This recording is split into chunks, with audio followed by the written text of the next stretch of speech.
Ya, jadi eh, yang akan dibahas mengenai contoh-contoh perilaku quarsening itu terutama di temperatur tinggi ya. Jadi untuk quarsening behavior dari paduan superalloy yang digunakan di temperatur tinggi, lalu penguatannya itu dengan pembentukan gamma aksen presipita. Nah, ini yang tadi eh, sumbernya itu sudah saya upload juga di Edunex. Ini rangkumannya kira-kira. Jadi eh, contohnya itu adalah di paduan superalloy berbasis nikel. Itu adalah suatu superalloy yang memang penggunaannya di temperatur tinggi dan eh, penguatan yang paling utamanya itu adalah dengan pembentukan presipitat ya. Hampir semua eh, paduan yang digunakan di temperatur tinggi, penguatan utamanya itu dengan pembentukan presipitat ya, endapan-endapan yang dapat menahan dislokasi, terutama di saat di temperatur tinggi. Ya, strengthening dari presipitatnya, kemudian eh, unsur-unsur pemadu yang bisa digunakan atau dia akan membentuk dari presipitatnya itu adalah seperti ini ya, terutama untuk gamma aksen yang strukturnya seperti ini, dia strukturnya order, chemical compositionnya adalah Ni3Al, jadi nikelnya 3 atom, satu atom itu adalah Al-nya yang harus ada di pojok-pojok kubusnya itu. Jadi komposisi kimianya juga teratur juga 35% dari Ni dan juga 25% dari Al-nya. Dan ya posisi Ni itu tidak mungkin bisa digantikan dengan unsur-unsur yang memperkuat Ni-nya ya, matriksnya terutama bisa Fe, tapi biasanya Ni tetap. Nah, Al-nya itu juga bisa digantikan dengan unsur-unsur yang lain, misalkan titanium ataupun tantalum ya, untuk mengisi posisi Al yang di sini. Kemudian selain dari gamma aksen juga ada presipitat yang lain, yaitu gamma double aksen atau gamma double prime. Chemical compositionnya juga sama, Ni3, tapi ini niobium deh. Dan tapi strukturnya juga berbeda. Dia tetap order, nah tapi eh, strukturnya lebih ke tetragonal ya, terutama posisi dari niobiumnya ini ada di seperti body center tetragonal BCT. Jadi ini di ujung-ujungnya dari niobium, kemudian ini ada di tengahnya. Sedangkan untuk nikelnya itu ada di eh, muka kubus dan juga di tengah-tengah di sininya. Nah, posisi dari NB itu biasanya juga bisa diganti dengan vanadium juga. Jadi beberapa superalloy yang diperkuatnya dengan adanya niobium itu atau vanadium itu memang untuk pembentukan dari gamma prime-nya. Nah, ini contohnya adalah Inconel 718 atau juga IN718 ya. Ini Inconel itu nama dari yang membuatnya, dari Inco. Kemudian Inconel 625 itu memang penguatannya itu khusus dengan pembentukan gamma double prime. Struktur kristalnya ya seperti ini, itu disebut DNO022. Dan kemudian ada juga beberapa yang eh, penguatannya itu ada dua, gamma prime dan gamma double prime IN706. Nah, terutama untuk IN718 itu memang hanya ada satu ya, yang gamma double prime. Jadi harus diperhatikan bahwa gamma double prime itu adalah secara termodinamika dia akan tidak stabil ya di temperatur tertentu. Relatively high temperature ya, contohnya itu adalah di temperatur di atas 650, itu gamma double precipitat itu akan tidak stabil. Jadi dengan semakin lamanya waktu penggunaan saat di temperatur yang di atas 650, dia akan lebih mudah atau dia lebih stabilnya itu membentuk fasa yang lainnya, itu delta phase di sini. Strukturnya juga ortorombik ya, jadi berubah dari sini. Ini strukturnya bisa disebut uh, metastabil ya, metastabil gamma double prime. dia masih relatif stabil, tapi jika dia digunakannya di temperatur di atas 650, kemudian dalam waktu yang relatif lama, ya dia akan bertransformasi menjadi delta phase ini, yang strukturnya ortorombik ya, jadi lebih tidak beratur tetragonalnya. Dan itu akibatnya ya karena strukturnya itu tidak optimum sebagai fasa presipitat yang bisa menahan pergerakan dislokasi, ya dia akan eh, merusak dari kekuatan dan juga umur pakainya ya. Dengan adanya sedikit saja yang bertransformasi, ya dia bisa mengakibatkan pengurangan kekuatan dan juga nanti ketahanan terhadap creep, ya apa creep perayapan di temperatur tinggi itu akan berkurang ya, service life-nya itu ya dari ketahanannya terhadap creep-nya itu. Ya jadi terutama untuk yang tadi IN718 dan IN625 yang penguatannya dengan hanya menggunakan gamma double prime, ya harus diperhatikan bahwa eh, aplikasinya itu dibatasi di bawah temperatur 650. Ataupun yang menggunakan keduanya gamma prime dan gamma double prime, ya harus diatur agar, karena ini juga jika sudah berubah menjadi delta ya mungkin akan mengakibatkan penurunan kekuatan ya, di keseluruhannya kuat tapi ada beberapa bagian yang lebih tidak kuat, itu juga bisa mengurangi dari uh, service life-nya. Jadi laju creep-nya itu yang bisa mulai dari situ sehingga akan mempercepat lama-kelamaan. Ya, kemudian ini masih pendahuluannya. Ya, ini sejarah dari perkembangan dari superalloy dimulai di tahun 1940.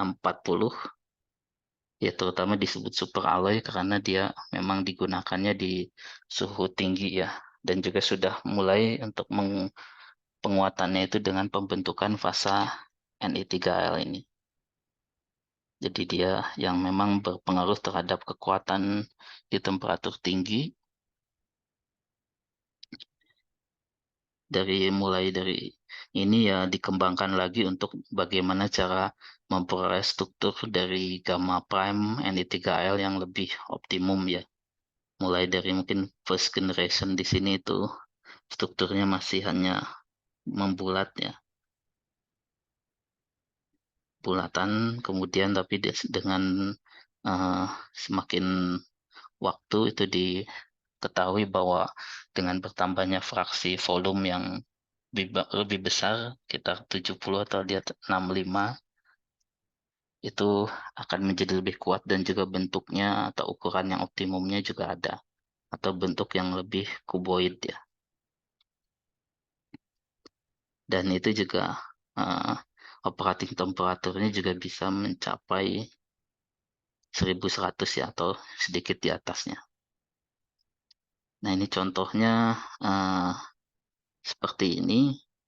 Kemudian IN718 tadi di tahun 1958-an ya, itu penguatannya dengan gamma double accent Ni3 niobium tadi.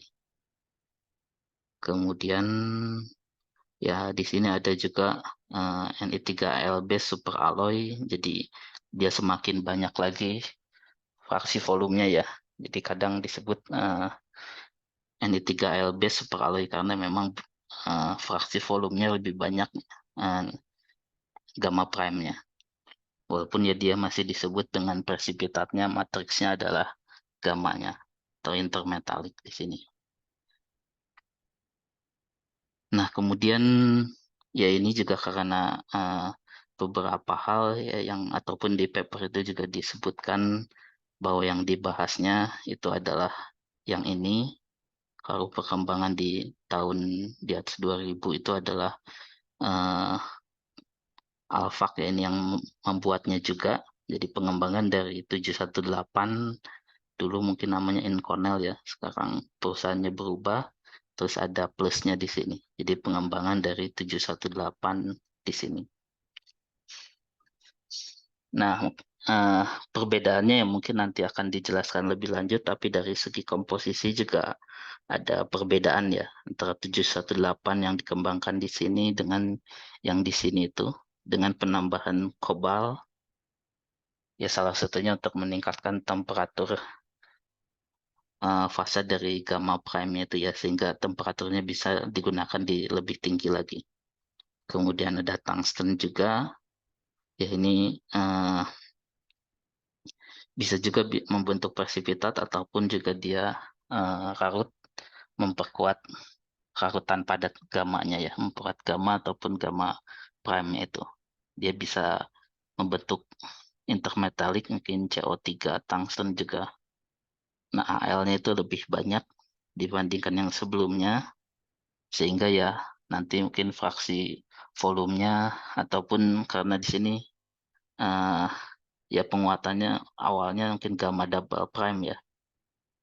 Nah, tapi di sini dengan adanya AL yang lebih tinggi, ya bisa saja nanti jadi ada juga gamma prime di situ. Kemudian titanium juga sama, eh, lebih rendah ya. Artinya memang mungkin akan menjadi lebih dari harga lebih efisien. Kemudian Fe lebih sedikit. Nah, kemudian untuk yang lain-lainnya memang hampir sama, hanya karbonnya lebih rendah ya, artinya presipitat. Walaupun di sini memang karbonnya bukan sebagai presipitat ya, dia tidak lagi karena penguatannya bukan dari presipitasi karbida, tapi presipitasi dari intermetalik tadi, ya jadi karbonnya ini bisa karut dan juga bisa dikurangi di sini. Nah, jadi seperti ini, dan kemudian ya mungkin dari segi komposisinya perbedaannya seperti ini, tapi kenapa dia disebut super alloy juga selain karena tadi kekuatannya tinggi di temperatur tinggi, tapi juga karena eh, derajat dari kebersihannya ya, cleanliness dari eh, super alloy itu sangat tinggi ya. Jadi komposisi kimianya itu sangat-sangat ketat ya, terutama untuk unsur-unsur yang mungkin di sini tidak disebutkan ya. Jadi ada beberapa unsur-unsur yang dia hanya ada dalam ppm saja itu bisa merusak dari kekuatannya ya. Dia berpengaruh sangat tinggi atau signifikan terhadap creepnya. Jadi di sini memang level of cleanliness-nya itu lebih tinggi ya dibandingkan eh, paduan yang lain. Misalkan dibandingkan baja untuk kebutuhan khusus, ya ini hampir sama dengan baja kebutuhan khusus ya.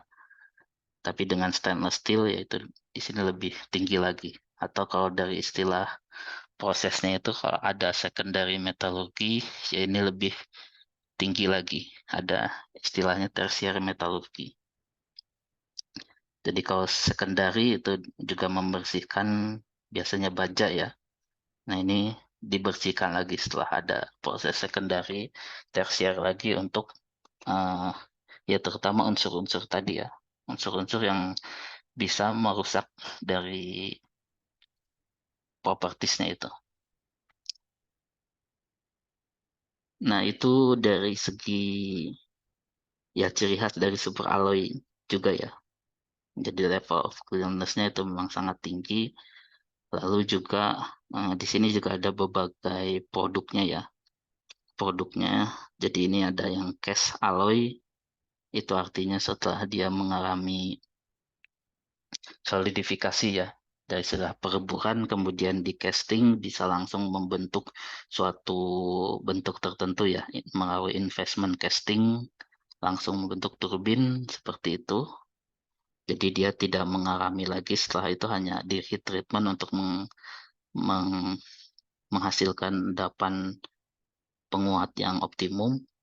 Ya, ini contohnya di sini ya. Biasanya produknya adalah casting. Ini juga casting ya. N718 seperti case dan juga nickel base ya. Terus satu lagi adalah prof atau setelah mengalami penempaan atau adanya forging ya. Forging itu artinya adanya deformasi ya, seperti kalau di baja ya, di adanya di pemukulan ya, di bentuk ataupun juga pengawalan di roll ya, bajanya di roll sehingga menghasilkan ketebalan yang diinginkan, itu juga termasuk produk yang serah mengalami apa penempaan ya WROF di sini. Yang tanda di sini juga yang intermetalik itu ya biasanya WROF alloy. Ya, perbedaannya ya selain dari prosesnya itu tentu saja itu menghasilkan perbedaan struktur mikronya juga ya. Jadi struktur mikronya biasanya untuk yang casting itu dendritik, semua di sini tidak ada ya. Tidak ada gambarnya langsung ke struktur gamanya. Tapi kalau dilihat di sumber yang aslinya itu sebentar.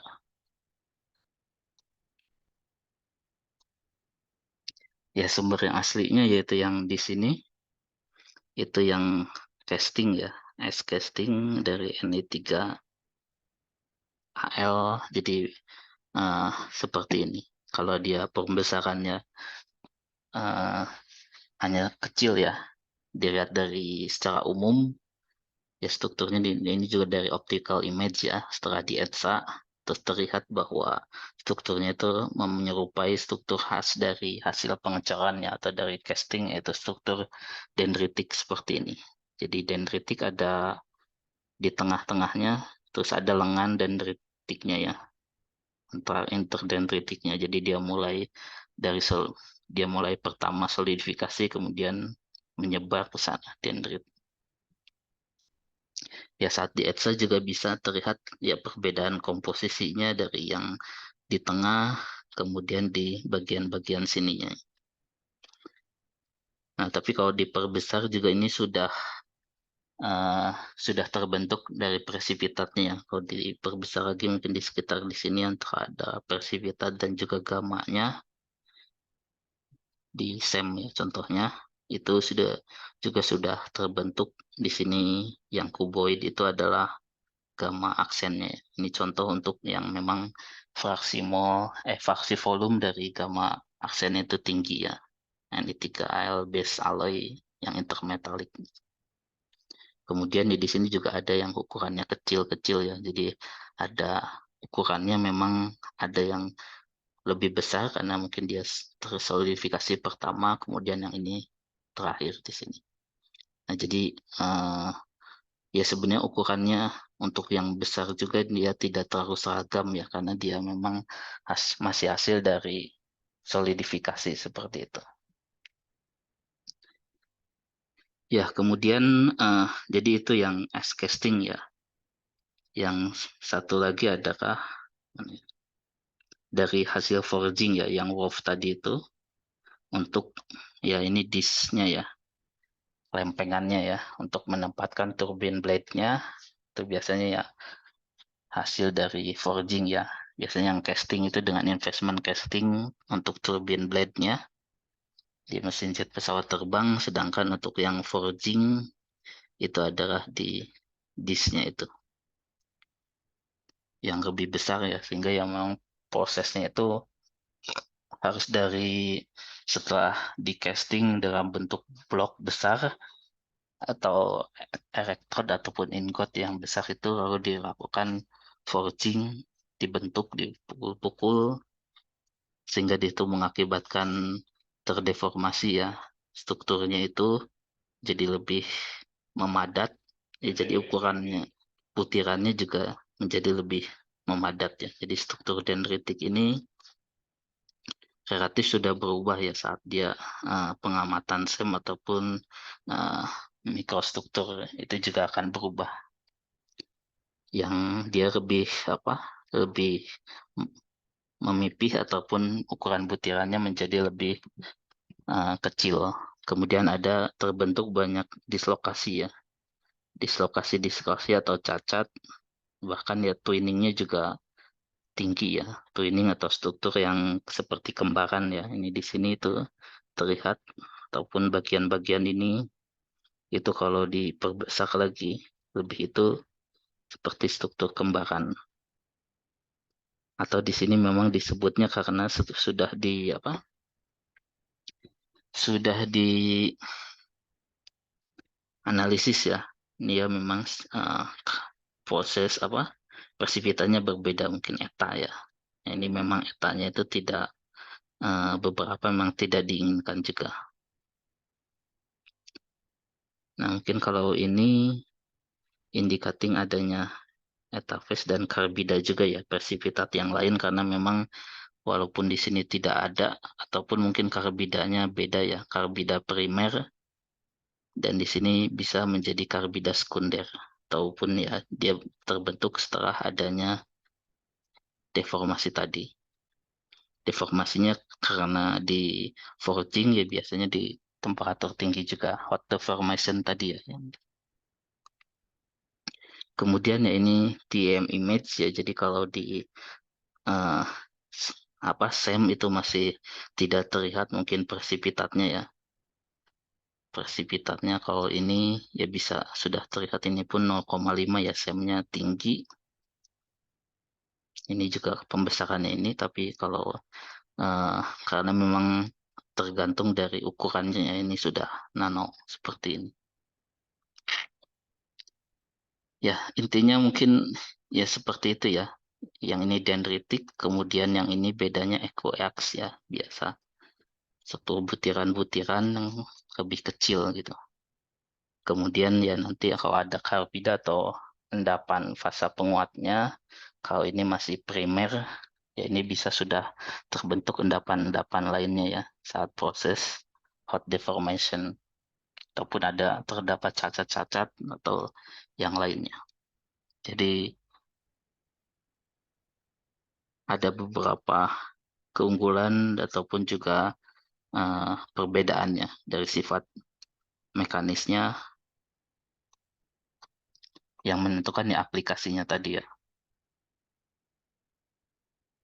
Ini perbedaan untuk tadi yang dia di casting dan juga dia hanya di forging ya atau di tempat.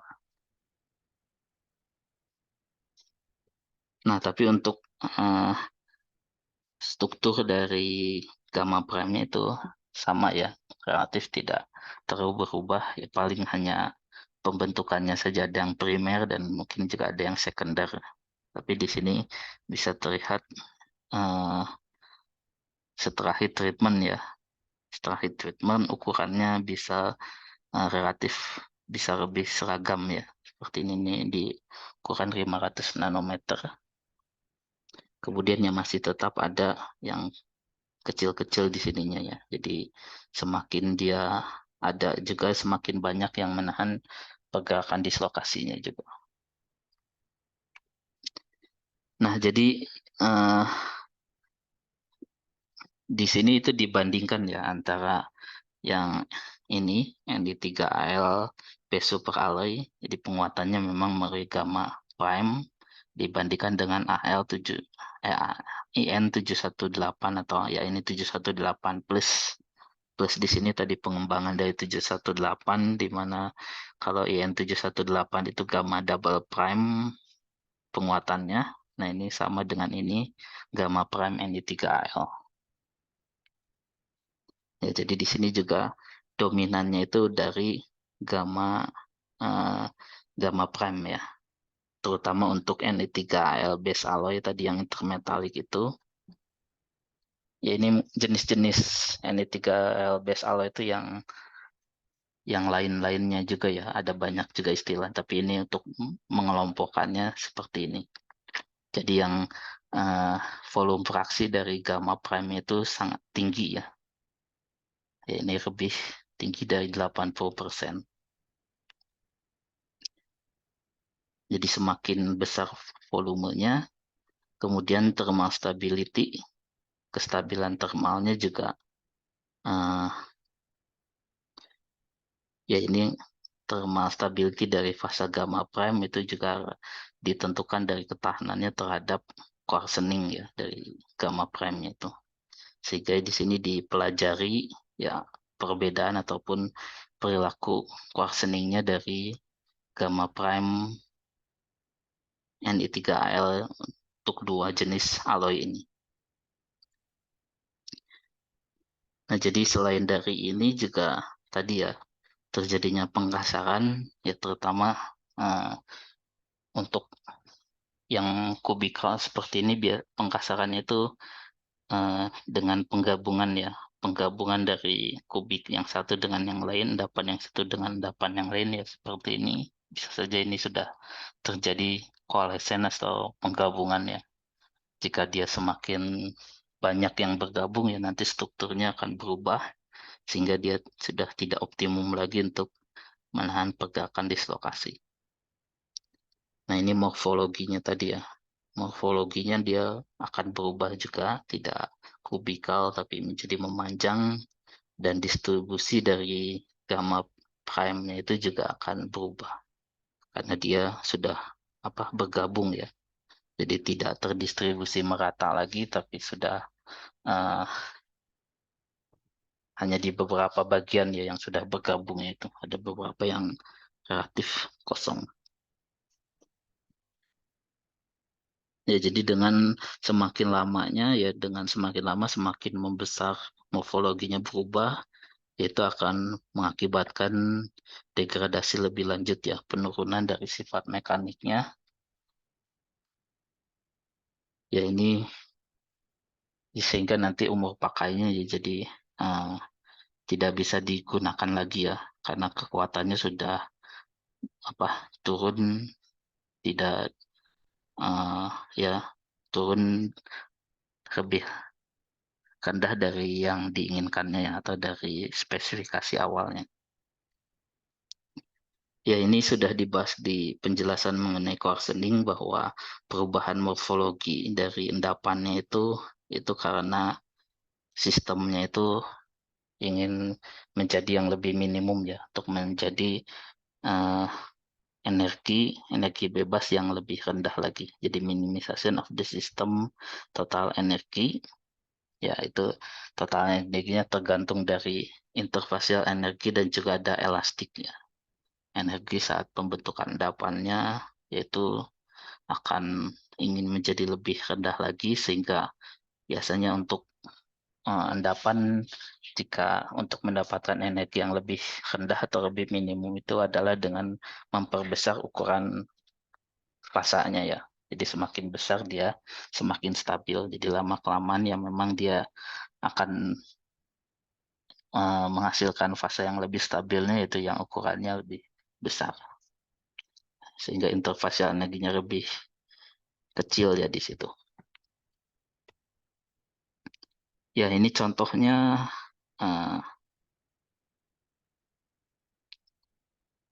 ya ini contoh waktu agingnya ya. Waktu agingnya atau tadi penamaan tadi itu disebutnya tujuh requirement. Ya ini juga sama ya. Misalkan contohnya adalah ini gamma aksen persivita tapi ini mungkin paduan yang lain ya. Atau Ni 9,8 Al 8,3 Cr ya. Yang Ni 3 base itu. Jadi bentuknya karena agingnya juga 64 jam, suhunya sekitar 800-900 ya. Ya, pembentukannya dia spherical seperti ini ya, gamma prime-nya, kemudian ini gammanya. Jadi ini adalah endapannya. Jadi itu saat dia terbentuknya presipitat ya, dia agingnya itu untuk membentuk presipitat yang optimumnya. Tapi dengan lama kelamaan ya tadinya requirement of minimum energi yang lebih kecil itu ukurannya yang lebih besar. Jadi terjadi pengkasaran dengan mengkonsumsi endapan yang lebih kecil. Jadi endapan-endapan yang lebih kecil itu akan semakin larut, sedangkan yang besar itu akan semakin membesar ya. Kalau dia sudah besar ya dia nanti akan bergabung dengan yang lainnya. Untuk menurunkan interfacial free energinya, kemudian ini uh, proses pengkasarannya itu juga sering disebut dari Oswald ripening ya sini. Kemudian juga ada hubungan yang erat antara morfologi presipitat dan ukurannya ya. Jadi biasanya memang ada morfologi ya tadi apakah dia spherical atau cuboid.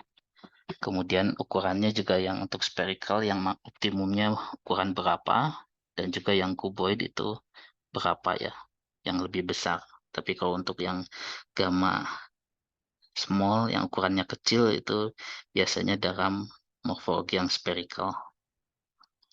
Nah, tapi untuk semakin banyak yang bisa terbentuk itu bisa juga berevolusi dari yang spherical menjadi cuboid ataupun bentuk yang lebih kompleks ya.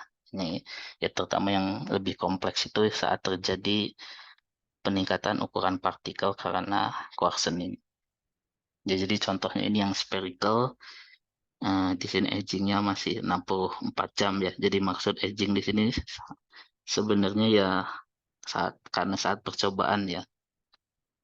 Saat percobaan dia dipanaskan lagi di temperatur sekian selama 64 jam ya. Jadi ini uh, aging itu bisa saja memang belum, bukan berarti dia untuk mem- membentuk endapannya juga ya, tapi bisa saja memang saat percobaannya dipanaskannya dalam waktu lama sehingga disebut aging. Karena ya di sini juga disebutnya aging ya. Di 264 jam ini contohnya di B ini suhunya sama dengan yang tadi tapi lebih lama. Jadi agingnya di sini ya bisa disebut karena strukturnya sudah berubah, yaitu disebutnya bisa juga overaging ya. Setelah adanya overaging atau di sini ada lagi ya. Overaging ya ini bisa juga terbentuknya seperti ini ya. Jadi yang awalnya spherical, ukurannya kecil-kecil, terus ya makin lama yang spherical ataupun yang ini tuh dia akan mengkonsumsi yang kecil-kecilnya tadi ya. Yang bagian-bagian di sini ada yang kecil-kecil itu akan terus konsumsi sehingga membentuk endapan yang lebih besar, dan ya morfologinya tadi berubah ya. Selain ukuran itu morfologinya berubah menjadi yang lebih kuboidal seperti ini. Ya, yang dilihat memang jarak antar presipitat yang bisa menahan dislokasi ya. Ya, ini bisa uh, ya intinya terjadi perubahan struktur yang menjadi seperti ini. Mana yang lebih kuat ya harus dilihat lagi.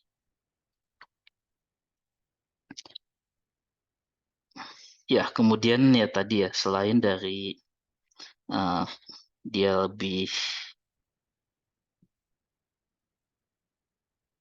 ya menjadi energi yang lebih minimum, terus karena perubahan morfologi antara spherical dan cuboidal yaitu juga akan mempengaruhi nilai dari apa lastis misfitnya ya. Jadi ketidaksesuaian dari kisinya ya, kisi dari gamma dan juga matriksnya dengan endapan gamma prime di sini. Jadi lattice parameter atau nilai A-nya itu dari endapan dengan matriksnya di sini. Itu bisa di ya saat terjadi evolusi itu bisa dihitung dengan persamaan ini kira-kira eh, ya 2 kali lattice parameter gamma prime ya, karena biasanya memang menjadi lebih besar ya lattisnya itu dikurangi dengan saat awal di matriksnya, endapannya lebih besar, positif jadi lattice, kemudian dibagi dengan totalnya penjumlahan ini. Nah, jadi uh, beberapa alloy ada yang nilainya mempunyai lattice midfield yang kecil. Nah, jadi kalau lattice midfieldnya kecil ya morfologinya juga akan mempertahankan bentuk yang sphericalnya itu. Nah, tapi dengan semakin lama waktu ya nanti uh, lattice midfieldnya menjadi lebih besar, gamma gamma prime-nya itu menjadi bentuk yang lebih cuboidal ya, ini juga um, menjadi lebih besar lattice midfield-nya ya. Jadi yang lattice midfield ya terutama ini awalnya ya untuk unsur-unsur tertentu yang memang perbedaan lattice parameternya dengan matriks dengan NI-nya itu lebih tinggi, ya dia akan membentuk lattice midfield yang lebih besar sehingga nanti ukuran morfologi dari gamma prime itu lebih ke cuboidal ya. ataupun ya jika seperti itu dia lama-kelamaan akan membentuk, ya ini ada juga split menjadi small wall, ataupun juga dengan terjadinya quartzoning juga. Ya jadi ini apa yang menentukan juga morfologinya ya, morfologi saat awal, kemudian ya setelah itu evolusi yang terjadi pada saat quartzoning. Ya jadi ini contohnya morfologi evolution ya, ini juga sama sebenarnya. Tapi ya di sini contohnya ya, yang Ni3Al base alloy dipanaskan ya, di aging di 1000 derajat Celcius untuk beberapa waktu ya, 0,5 setengah jam, 2 jam, 5 jam, dan 10 jam ya. Ini contohnya 1 mikrometer ya. Ya, seperti ini dari TEM. Ya, seharusnya terlihat bahwa di sini juga seperti ini ya. TEM memang lebih seperti ini. Ya, ini ada endapannya karena Ni3Al 8 tadi ya. Base alloy itu biasanya fraksi volumenya lebih besar, jadi dia lebih ke kuboidal. Nah, kemudian dengan semakin lama, ya dia lebih ke strip ya. Ada yang bergabung, mulai bergabung seperti ini. Jadi ini strip, tapi belum semuanya ya. Ada beberapa yang masih ini, tapi ada juga yang sudah uh, adanya coalescence atau penggabungan dari gamma prime. Setelah bergabung seperti ini, ada juga yang bergabung ke bagian yang lainnya, ke atasnya. Jadi berbentuk seperti huruf L, dan ini juga ya semakin banyak yang membentuk seperti L. Nah, ini yang sudah lebih panjang ya. Ya, jadi ukuran dari presipitatnya itu meningkat dengan meningkatnya waktu aging ya, atau ya penggunaan di temperatur tinggi dengan jarak lama ya, di 1000 derajat Celcius ataupun ya disebut overaging. Kemudian morfologinya juga akan berubah ya, jadi ini menjadi strip, memanjang, kemudian bentuk L. Nah, karena proses penggabungan ini juga gamma yang ini juga akan menjadi lebih membesar ya. Di sini alpha tentu increase. Ya, jadi daerah yang gamanya itu menjadi lebih lebar ya, karena tadi bergabung ya. Ini yang mungkin yang bisa dimodelkan ya, bagaimana bisa gamma channelnya itu menjadi lebih besar saat dia bergabung ya. Jadi dia saat prosesnya bergabung ya menjadi lebih panjang sehingga lebih memipih ya. Mungkin awalnya seperti ini.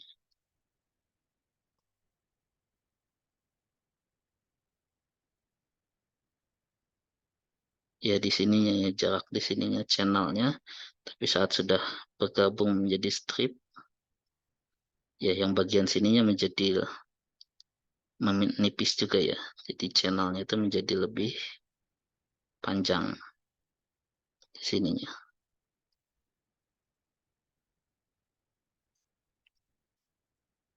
Yaitu berdasarkan hasil eksperimen ya. Nanti ada pemodelannya juga, apakah sama ataupun bagaimana proses mekanismenya ya, model yang untuk proses pengkasarannya sehingga nanti menghasilkan apa, struktur mikro yang sama dengan eksperimen.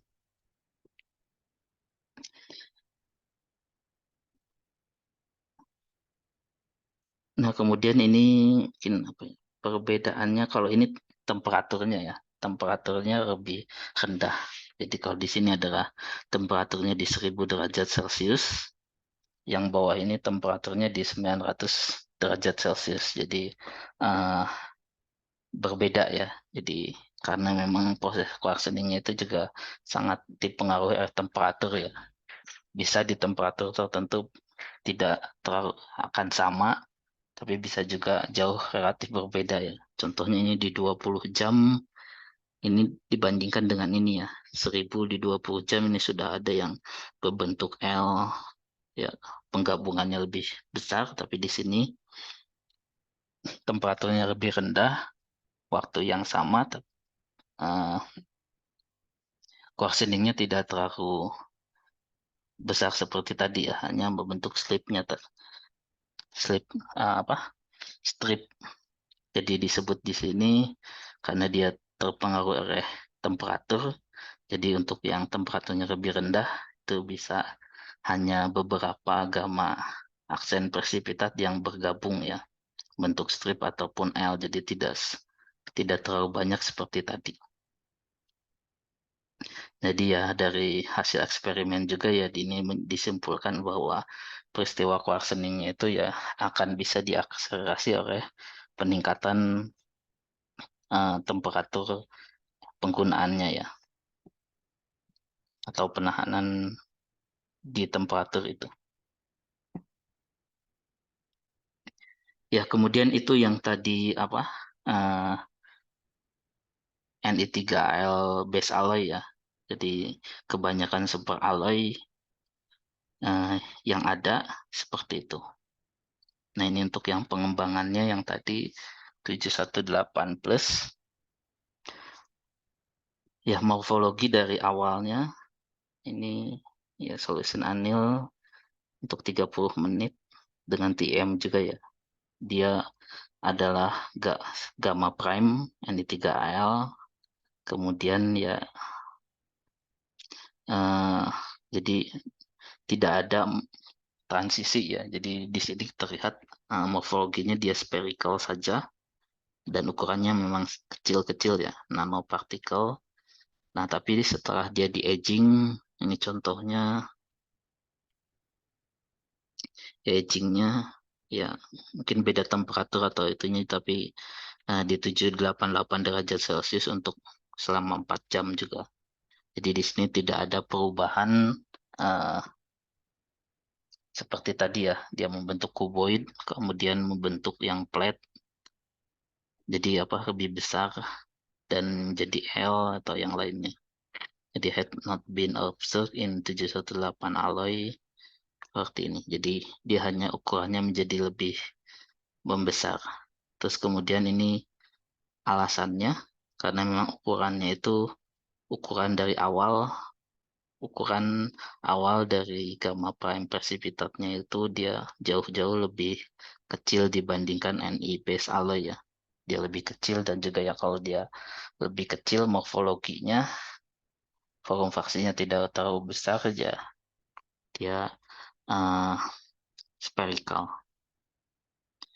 dibandingkan nickel base alloy dan juga Ni3Al base alloy ya. Jadi di sini memang diatur ataupun memang prosesnya itu untuk menghasilkan presipitat yang sangat kecil sehingga ya dia bisa uh, kestabilan termalnya itu juga tinggi ya di temperatur yang di sini.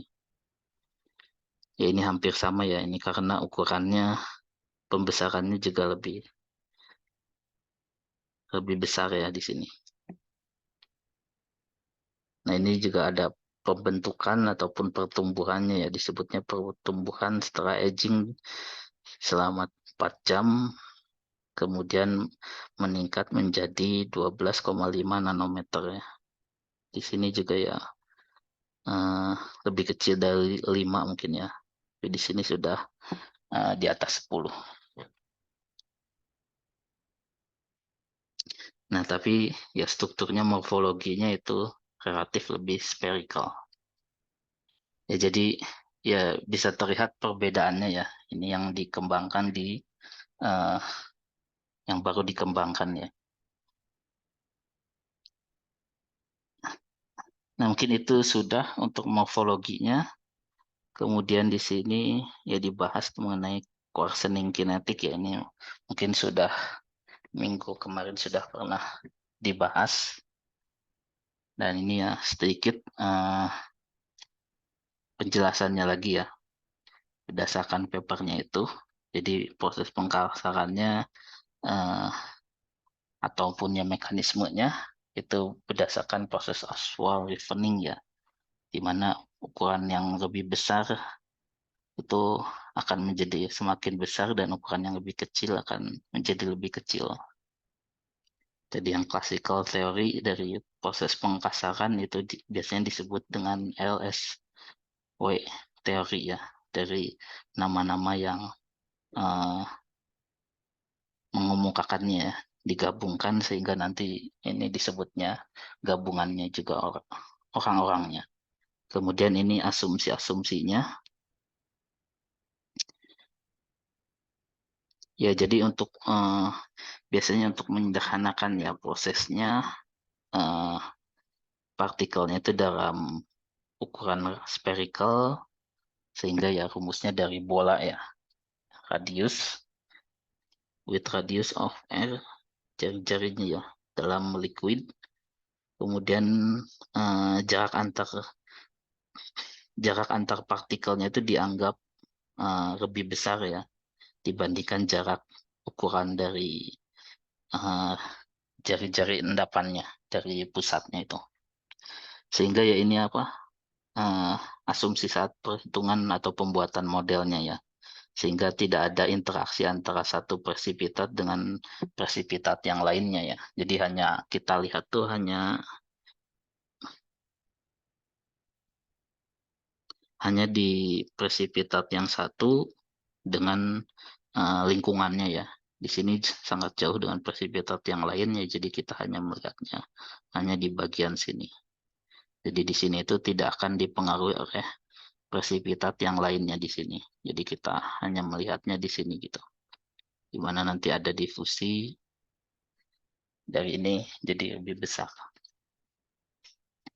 Jaraknya R di sini ya. Jadi R di sini, jarak dari sini ke sini lebih besar dari R di situ. Nah, jadi ya disebutkan juga volume fraksinya juga tidak terlalu besar ya, atau malah extremely low ya.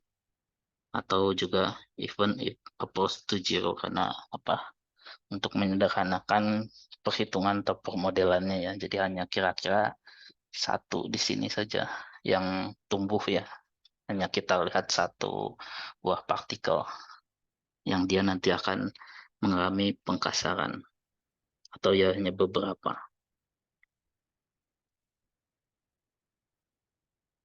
Ya, ini yang sudah dibahas sebelumnya, bahwa persamaan akhirnya itu adalah uh, ada hubungan linear ya antara ukuran dari cube, rata-rata ukuran kubiknya itu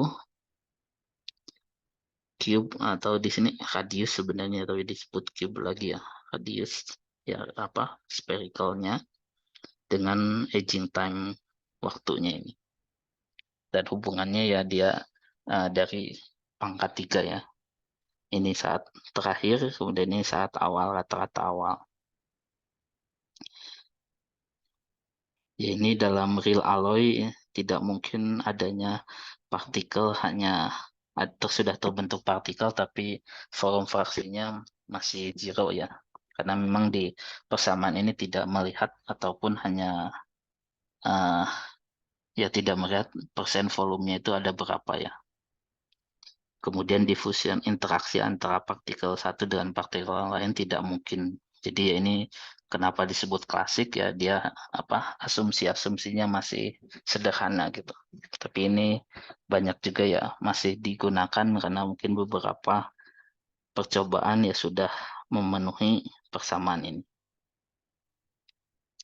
Nah, karena banyak asumsi-asumsi dan di realnya itu ataupun untuk sistem-sistem yang lebih kompleks itu eh, ya apa, tidak mungkin ya.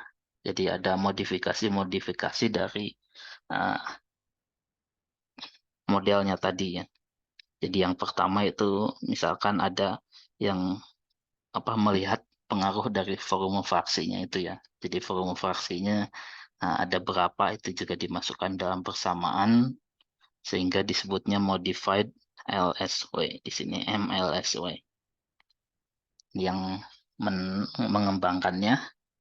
Kemudian juga uh, berdasarkan encounter modified ya. Jadi berdasarkan saat penggabung presipitat yang bergabung tuh presipitanya karena form fraksinya besar, terus saat dia bergabung itu saat awal ya. Jadi instantaneous. Jadi apa proses penggabungannya dengan cepat ya. Jadi bisa langsung dihitung gitu. Modified classical ini juga. Independen. Ya, kemudian juga ini apa selain new volume fraksinya tadi ya, yang Ardel ini kan Ardel dia sudah melihat pengaruh volume fraksi, terus ada juga pengembangannya dari sini menjadi TIDC ya, Trans Interface Diffusion Control. Jadi ada uh, difusinya itu terhadap interface-nya ya. Jadi adanya unsur terlarut yang berdifusi ke interface-nya ya, dibandingkan langsung menjadi ya hanya dari matriksnya ke dalam gamma aksen. Jadi apa ada pengembangannya lagi ada interface diffusionnya ya. Jadi ini persamaannya, contohnya TIDC model itu dia rumusnya itu hanya kuadrat ya, kuadrat dari jari-jari rata-ratanya ini. Di kuadrat kalau tadi pangkat 3, ini kuadrat K kalikan T. Jadi biasanya memang eh, persamaannya disederhanakan ya, nilai K-nya itu ya hampir sama, hanya yang berbedanya itu adalah nilai dari sininya. Eksponensial atau pangkatnya di sini ya. Eksponensialnya yang N-nya ini yang berbeda ya. Temporal eksponensial, yaitu biasanya eh, bisa berubah, bisa juga di nilai K-nya ini koefisiennya beda ya. Ini contohnya untuk N-nya itu biasanya yang tadi nilainya 3 itu untuk yang LSW, modified LSW, dan juga LSEM itu masih pangkat 3, tapi untuk yang TIDC itu sudah kuadrat di sini. Jadi mana yang cocok ya bisa saja dicoba dua-duanya ya. Saat kita punya data R rata-rata di sini terhadap waktu.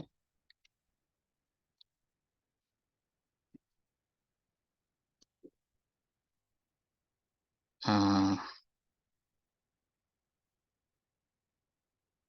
Ya, mungkin contohnya yang lain-lainnya juga nilai K di sini ya. Mungkin ada dia akan terpengaruh persamaan K-nya itu kan yang minggu kemarin itu ada di sini ya.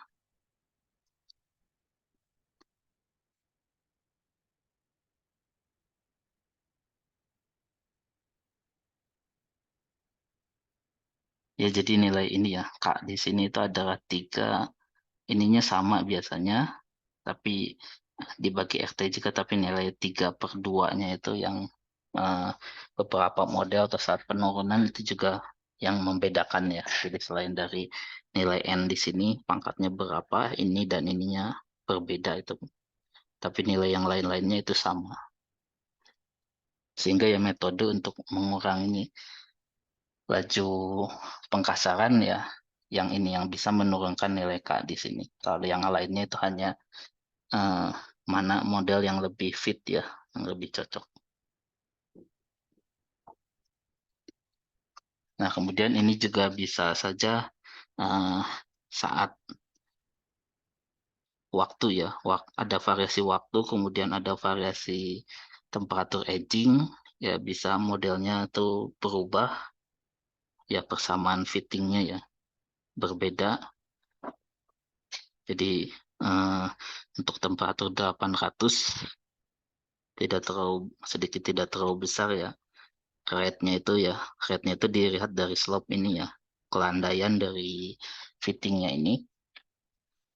Dan ini juga ya dari ini nilai eksperimen titik-titik ini ya dengan satu fitting curve dari ln R terhadap logaritmiknya ya. Ini terhadap waktu. Ini sudah berdasarkan model tadi. Ini garis lurus, kemudian yang lainnya itu bisa saja di sini berbeda slope-nya ya. Jadi di sini eh, lebih landai, artinya laju pengkasarannya lebih lambat, tapi saat temperatur ini lebih besar ya, lebih curam ke sana, bahkan saat waktu tertentu itu bisa lebih meningkat lagi tingkat kecuramannya. Yang ini juga sama. Jadi disebutnya turning point ya di sini.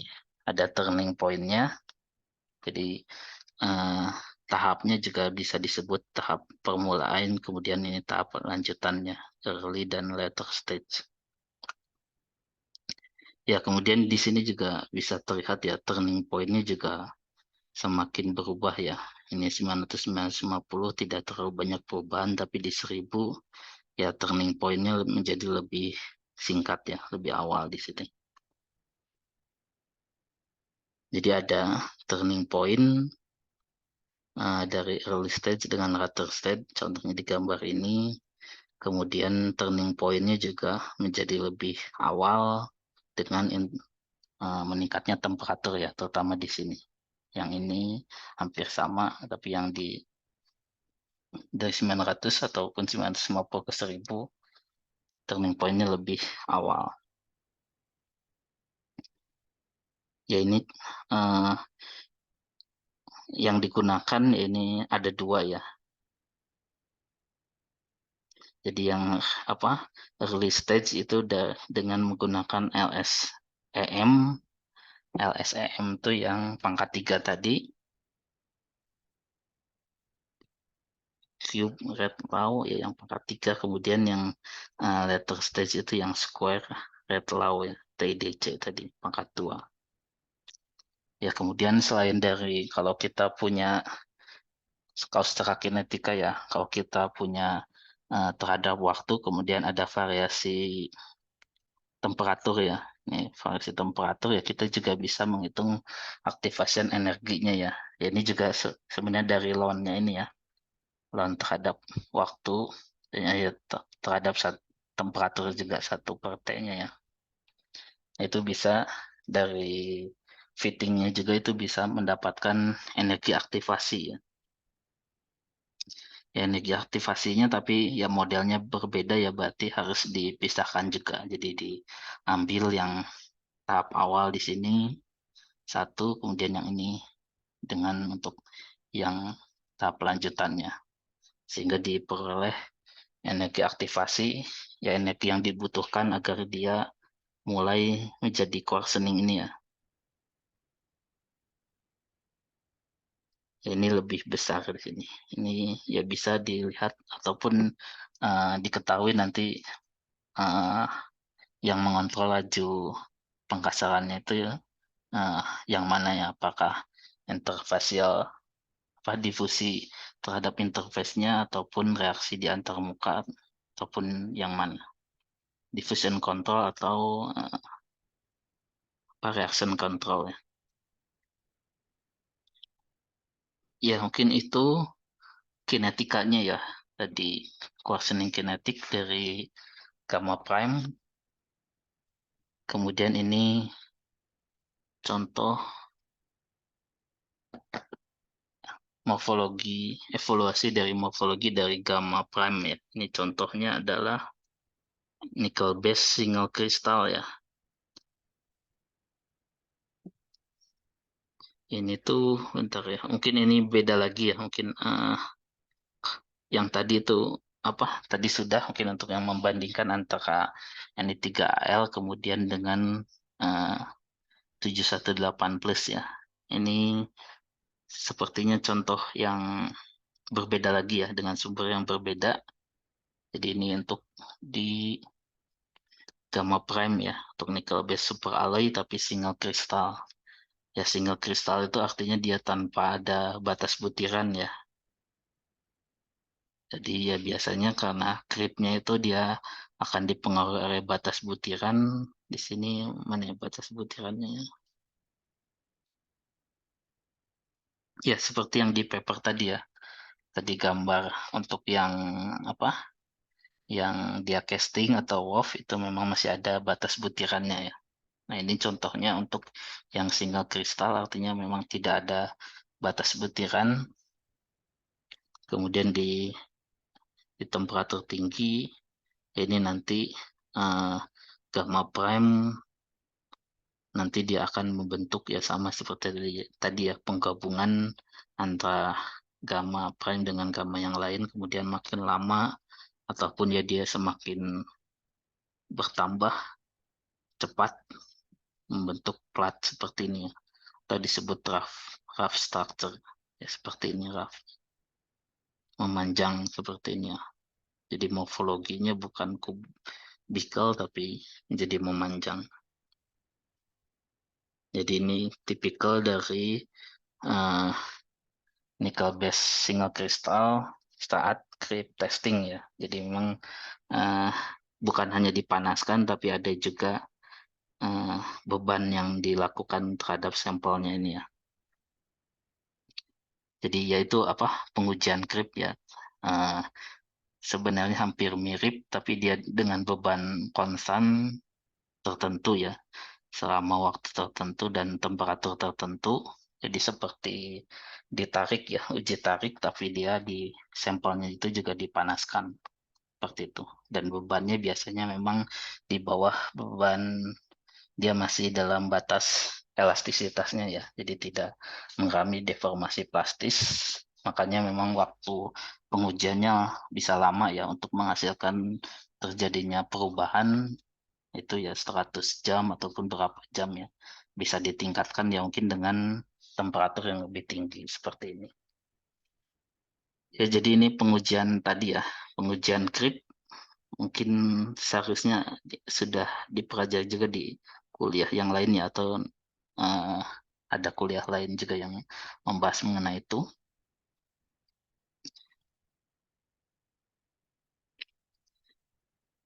ya. Ini kompetisinya ya, thermodynamic driving force untuk pembentukan struktur yang coarsening tadi itu ditentukan oleh kompetisi antara interaksi elastisitas dan juga surface tension ya.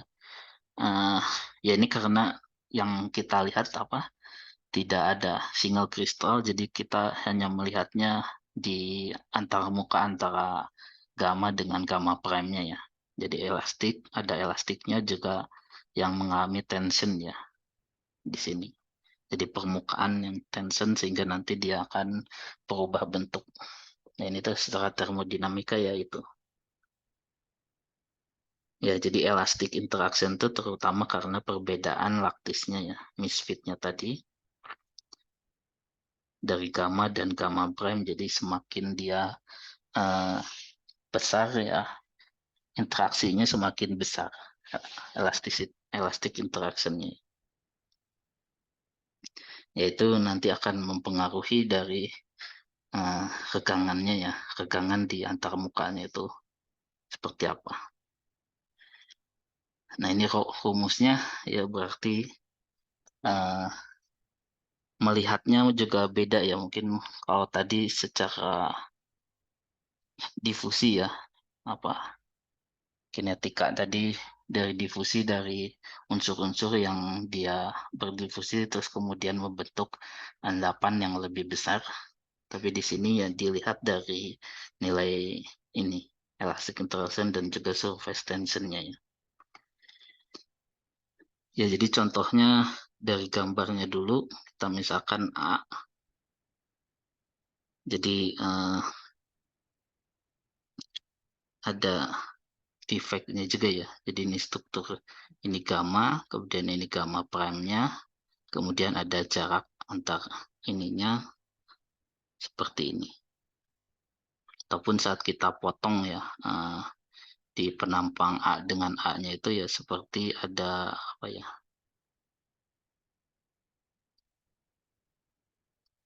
Sebentar, kita potong bagian sininya mungkin ya.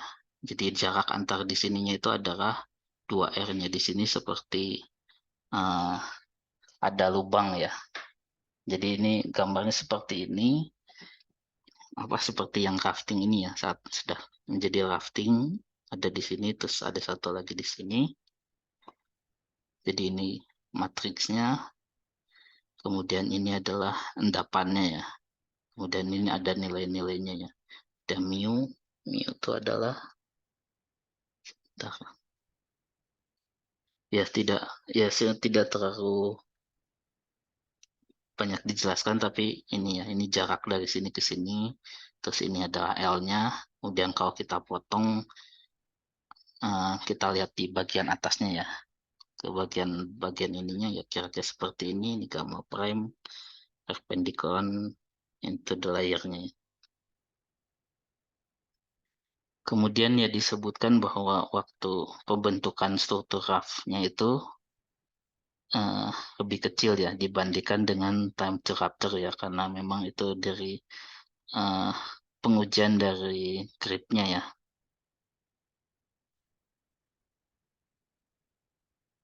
Sebentar saya. Ya jadi pengujian grip tadi ya seperti uji tarik, tapi dia dipanaskan di temperatur tinggi, kemudian ya tidak ada perubahan terhadap eh, stres atau strain ya. Kalau uji tarik kan seperti ini kemudian ke sana. Nah, tapi untuk eh, grip ini terhadap waktu, kemudian ini adalah lajunya ya. Laju dari grip strain, yaitu strain terhadap waktunya. Jadi ini biasanya awalnya seperti ini, kemudian mendatar, kemudian seperti ini. Ya lajunya ini kadang juga bisa di sininya bisa menjadi lebih ini ya lajunya. Biasanya yang dilihat di sini ya saat lebih apa saat sekundari ya, ini primer, sekundari, kemudian tersier, ya lajunya dilihat di sini. Artinya yang lebih landai, lebih curam itu lajunya lebih cepat. Kemudian ya ini biasanya ini ini lebih time to rapture-nya di sini ya. Jadi di sini saat dia gagal ya ini lebih rendah. Ini harusnya di sini ya. Jadi kalau lajunya lebih tinggi ya waktu untuk dia mengalami kegagalannya itu juga lebih cepat gitu. Nah, jadi eh, pembentukan raftingnya itu bisa saja terjadi di sini ya, sebelum terjadi kegagalan di sini time to rupture-nya itu. Jadi lebih small compare to time to rupture, sehingga kita harus melihatnya itu saat terjadinya pembentukan struktur ini. In relation to the diffusion, ya diffusionnya kan dia yang mengontrol niat terhadap waktunya itu. Tapi ya kita harus lihat juga saat eh, terjadinya pembentukan rafnya di sini. Struktur seperti ini ya. Nah, ini struktur penggambarannya ya digambarkan seperti ini kira-kira. Ya, sehingga rumus dari yang dilihat radius dari hole-nya di sini ya. Artinya jarak antar di sini ya. Antara satu rafting dengan yang lainnya itu persamaannya seperti ini. Sama dengan A, areanya mungkin ya. Oh, A-nya itu adalah ini. Ya, tidak di sini tidak ada penjelasannya, tapi kira-kira seperti ini. Kemudian ya eh, nilai R-nya itu ya ini ada maksimumnya ya. Jadi jika when reaching which the rupture of the ya ini jadi apa? Untuk melihat batasannya ya, batasan yang maksimumnya. Jadi di sini bisa juga ya dihitung ataupun ya kira-kira struktur rafting ini apakah eh, masih tidak masalah atau tidak ya. Itu ya bisa dilihat dari situ. Ataupun dia eh, sudah hampir mencapai kegagalan dari creepnya itu ya. Jadi kan ini creepnya itu di apa dilihat di waktu tertentu ya. Tapi ini bisa juga saat waktu 100 itu dia belum mengalami kegagalan. Ya, jadi di sini bisa dimodelkannya itu berdasarkan nilai eh, dari struktur mikronya ini ya. Jadi kira-kira eh, waktunya itu seperti apa ya untuk menghasilkan struktur seperti itu. Jadi struktur yang maksimumnya berapa ya. Kalau udah lebih besar ya dia sudah hampir atau ingin menjadi capture di situ.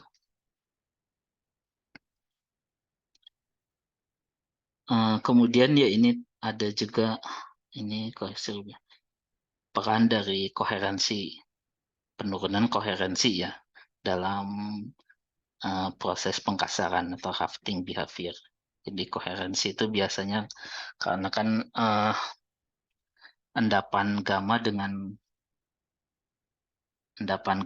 gamma prime itu dia koheren ya.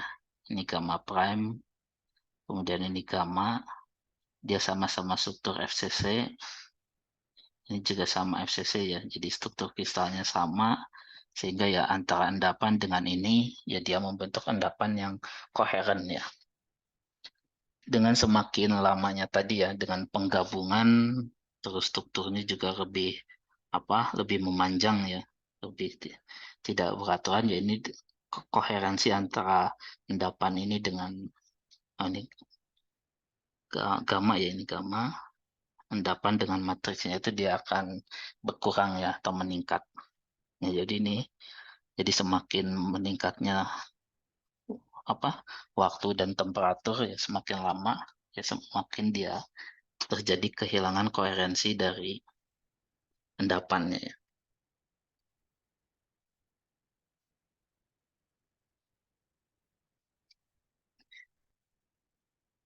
Ya ini beberapa studi sudah untuk melihat mekanisme yang mengontrol deformasi creep ya. Ini untuk single kristal yang tadi. Kemudian walaupun dengan eksperimental ya, teknik ya bisa dihitung tadi juga kan dengan eksperimental, tapi beberapa hal dinamik terutama yang yang perubahannya secara terhadap waktu ya, yang dinamik itu tidak bisa ditentukan ya, karena kan harus melakukan pengujian struktur mikro dan lain-lainnya ya. Sehingga ya ini untuk beberapa keadaan atau service condition tertentu ya tidak bisa dengan eksperimental ya, kan membutuhkan waktu yang lama. Sehingga harus ya bisa juga dilakukan simulasi ya. Simulasi saat proses script tadi. Ya, ini terutama bisa untuk melihat ataupun menghitung informasi-informasi apa yang yang dibutuhkan ya untuk ya juga dengan di unsur yang di skala ukuran mesoscale. Kemudian ya ini juga bisa karena mekanismenya tadi ya bisa ada interaksi antara satu dengan yang lainnya. Jadi mekanisme yang monotolnya itu bisa data mekanisme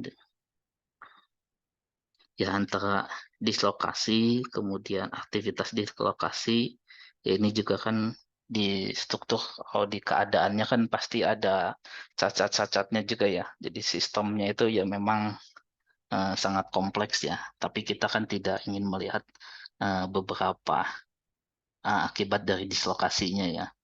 Jadi faktor-faktor lain yang tidak ingin dilihat itu ya bisa didiskriminasi gitu. Jadi hanya melihat murni dari gamma dan gamma prime-nya ya. Kalau ada dislokasi di situ ataupun ukuran butiran yang lebih kecil ya mungkin itu bisa juga mempengaruhi, tapi di sini kita hanya melihat hanya satu bagiannya saja. Jadi bisa apa dengan model itu bisa lebih lebih terlihat ya yang benar-benar mempengaruhinya itu.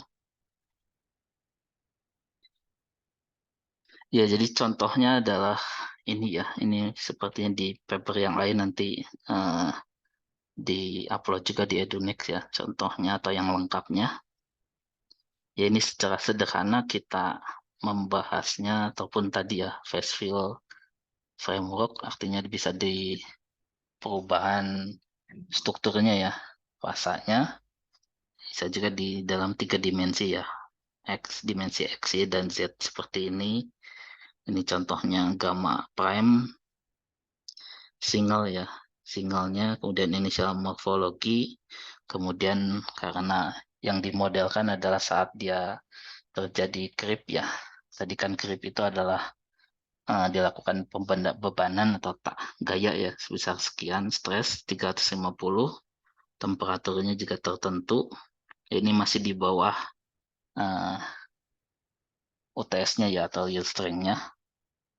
Jadi ya dia masih dalam daerah elastis, tapi karena temperaturnya tinggi ya dia akan terjadi deformasi creep-nya. Atau ya nanti ada perambatan laju creep dan bisa mengakibatkan kegagalan juga. Kemudian ya ini B, ya ini saat elastik ya. Jadi dia sudah uh, elastik, tapi kalau bebannya dihilangkan dia kembali ke semula. Kemudian ini saat sudah dia permanen ya, elastik. Kemudian plastik regime artinya dia sudah mengalami ya tadi pengkasaran tadi juga, terutama ya karena pengaruh temperatur ya, temperatur yang tinggi. Karena kan kalau dari pengaruh bebannya itu dia masih tidak terjadi perubahan bentuk ya, tidak dalam keadaan plastis. Nah, jadi seperti ini ya artinya dia memipih ya, memipih artinya panjang dari sini ke sini juga akan berubah. Jadi ini hanya dilihat di satu sistemnya saja, kemudian saat ada pembebanan creep ya, terjadi laju creep rate-nya di temperatur tertentu ya, jadi seperti ini. Jadi ini ya contohnya fast fill framework itu bisa juga melihat secara topografinya ya, dari deformasi plastis, microstructure evolution ya. Jadi sebenarnya bukan hanya untuk creep saja, tapi untuk pengujian-pengujian yang lain ataupun proses-proses yang lain juga bisa ya. Ya kemudian ini ada transverse direction, ada apply stress setelah ini waktunya juga ya, setelah 50 jam. Artinya small driving force di daerah elastis ya. Jadi perubahannya hanya tidak terlalu besar ya dari sini ke sini. Kemudian morfologinya mungkin baru akan menjadi the morphology transfer completely ya. Jadi ya ini sudah kalau mungkin yang awalnya itu saat dia masih di elastic regime ya, ini elastic regime. Kemudian semakin lama semakin besar ya dia akan menjadi di daerah plastis ya, higher driving force jadi sudah melewati driving force terbentuknya hafting di sini. Ya yang dilihat di sini memang dari internal stressnya ya saat dia ada di permukaannya ini, not only by the plastic strain uh, yang yang terbentuk, not only by the plastic strain but also by the evolution of the gamma prime. Ya jadi perubahan di sini ya nanti akan berubah internal stressnya juga ya, terutama karena ada perubahan bentuk di sini dan juga adanya perubahan daerah dari gamanya di sini ya, in channel ya. Jadi dari channelnya di sini juga akan berpengaruh. Jadi memang ada beberapa nilai input-input lainnya ya selain dari sini, itu juga nanti internal stress dan lain-lainnya juga sebenarnya dari modelnya ada ya persamaan-persamaan ataupun saat perhitungannya.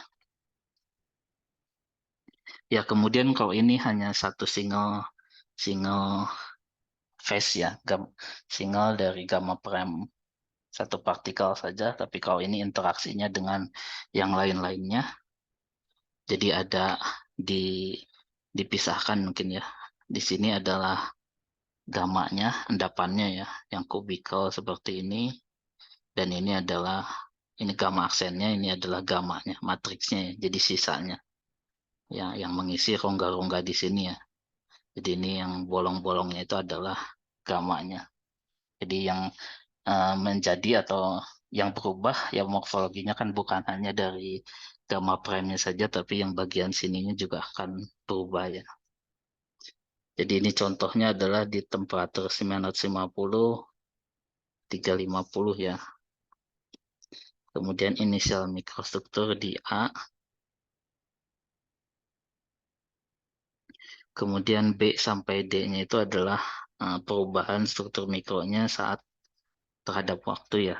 Dengan 1% net grip strength. Jadi strand rate-nya sama seperti uji tarik ya, kita tentukan besar kegangannya ya. Contohnya 1%. Ya seperti ini saat inisial seperti ini, kemudian uh, dia ada yang bergabung ya. Ini bergabungnya transversal semua sepertinya, directional ya. Kemudian ya bagian sini ya tadi ya, dia akan semakin melebar ya, atau ya ini penjelasannya. Ya, volume fraksinya itu 55% ya, artinya dia hanya lebih besar sedikit ya. Jadi di sini memang masih lebih gamanya masih sisanya 45%-nya, ini 55%-nya.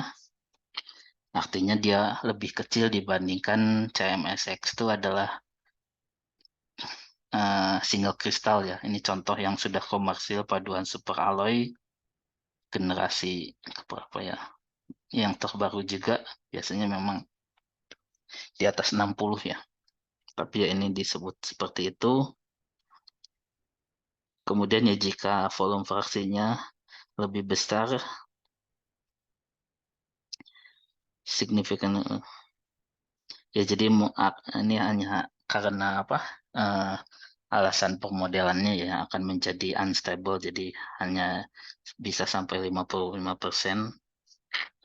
Tapi untuk ukurannya itu juga sama seperti eksperimen. Kemudian jarak antara channel wide-nya ini ya, yang gamma di sini ya antara satu endapan dengan endapan yang lain, rongganya ya, rongga yang memanjang itu adalah 60 nanometer. Kemudian ini terlihat adanya penggabungan ya, coalescence, kemudian directional worsening. Demikian struktur ya ini sudah disebut drafting ya, setelah mengalami averaging. Kemudian di forum fraksinya juga terjadi pengurangan ya, slide tapi hanya sedikit gitu. Saat adanya external load tadi, pembebanan tadi, kemudian konstan ya, karena untuk grip memang konstan, kemudian eksternal stress berubah, sehingga ya equilibrium dari strukturnya secara termodinamik ya, karena apa, ada gaya di situ akan berubah juga, gaya dari luar ya, strain itu. Nah ini ya ini hanya apa, tidak berubah banyak ya, slightly increase, jadi volume fraksinya itu juga eh, menjadi bertambah untuk gamma ya, jadi yang gamma gamma prime berkurang, yang ini bertambah. Artinya ya bisa saja apa, sama seperti yang sebelumnya itu channelnya itu menjadi lebih lebar di sini ya dibandingkan awalnya. Ya jadi ada pengurangan tapi hanya sedikit. Nah, kemudian ya kalau hanya seperti ini mungkin secara umumnya saja ya terlihatnya. Tapi kalau ingin detail ya kita bisa memotong ya. Ini contohnya di cutting ya, ini biasanya dari permodelan yang bisa dipotong di tengahnya seperti apa ya. Atau kalau di sini permukaannya juga bisa supaya lebih detail, atau di bagian tengah di sini, atau dipotong melintang diagonal juga bisa saja sebenarnya. Ya, ini contohnya hasilnya ya, simulasi dan eksperimen. Karena eksperimen itu kan biasanya memang satu bidang tertentu ya. Satu bidang bukan tiga dimensi. Yang ini eksperimen, kemudian ini yang simulasi tadi ya. Ya, jadi kalau sekilas ya hampir sama ya, beberapa eh, apa ukurannya sudah, karena ini awal ya, awalnya memang disesuaikan ukurannya, kemudiannya ini saat 0,6% creep itu juga hampir eh, ya ada perbedaan, tapi sudah terbentuk rafting di 1% creep. Jadi ini dua dimension cut compare dengan SEM, kemudian ya ini similar karena memang ya dimodelkan sama ya, walaupun memang tidak ada strain-nya, tapi setelah 0,6% strain sudah terbentuk penggabungannya. Ya, penggabungannya yang mungkin disebutkan hampir sama ya. Bagian ini mungkin long ke arah transversal atau longitudinalnya di sini tidak disebutkan juga.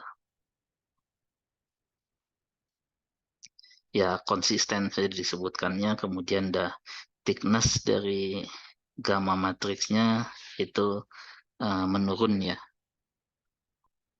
Thickness of parameter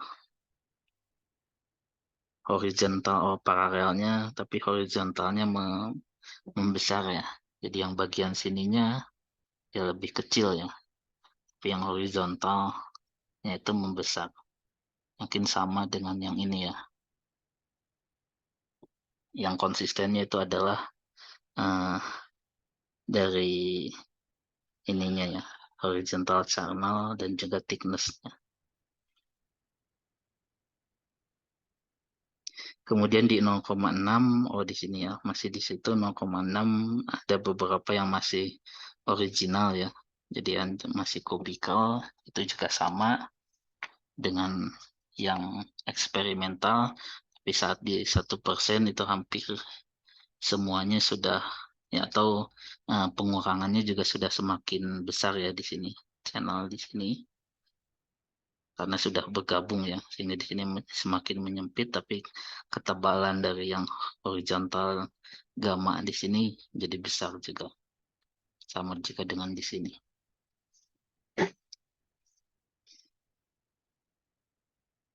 Kemudian directional coarsening of, ya ini hanya apa, saat dihitung ya, dihitung mechanical ataupun interfacial energinya, ternyata memang saat terbentuk ini dia uh, akibat dari penurunan mechanical dan interfacial energi. Selain ya sudah pasti dari penggabungan presipitatnya ya, di arah paralel.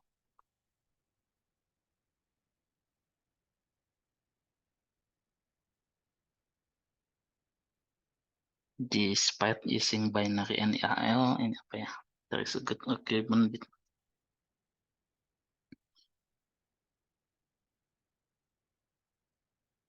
Ya ini uh, saya kurang tahu juga ya, maksud di binary NaL mungkin uh, ya karena di sini kan kompleks ya, sehingga mungkin dari data-data difusi dan interface kinetik ya, difusi dari tiap unsur-unsurnya, uh, selain dari Ni dan Al saja, mungkin ini bisa juga ya adaptasinya dengan yang lain ya, ini ada good agreement ya dari eksperimen dan ini di sini, karena bukan hanya menggunakan binary NaL saja, tapi ada juga melibatkan difusi dan interface kinetiknya.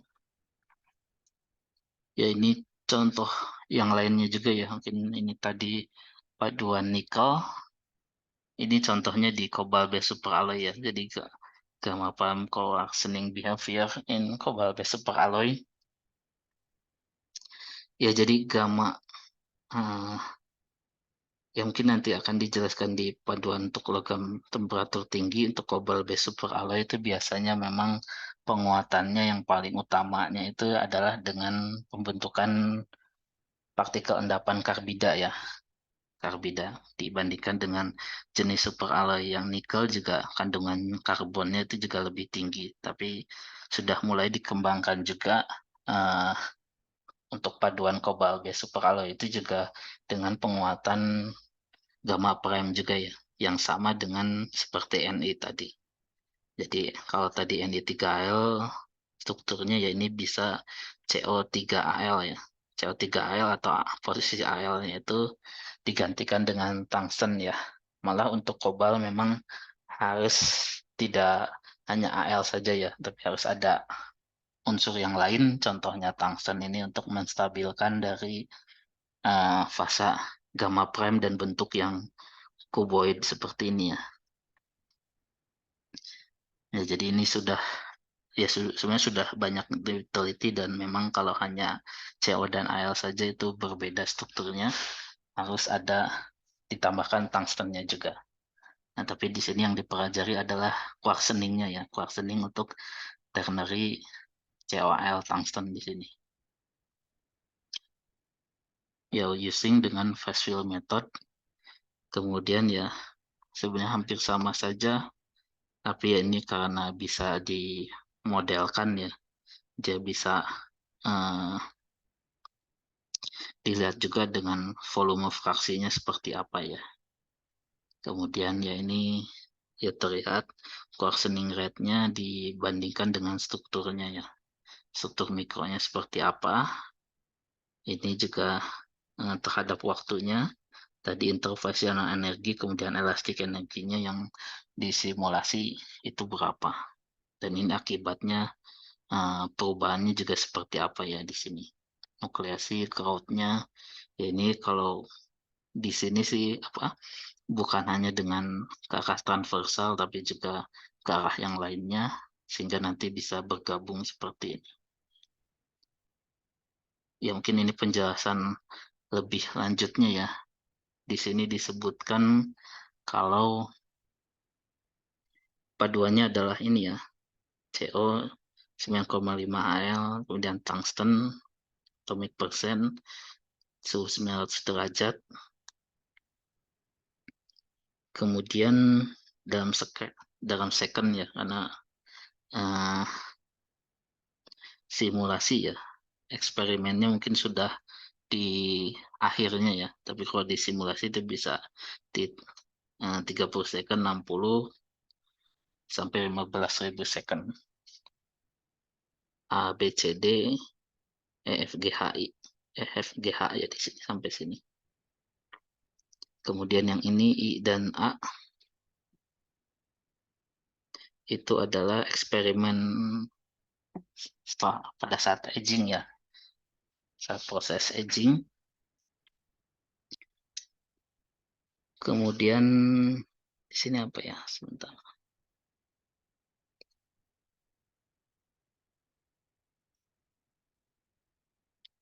Ya di sini ada simulasinya ya.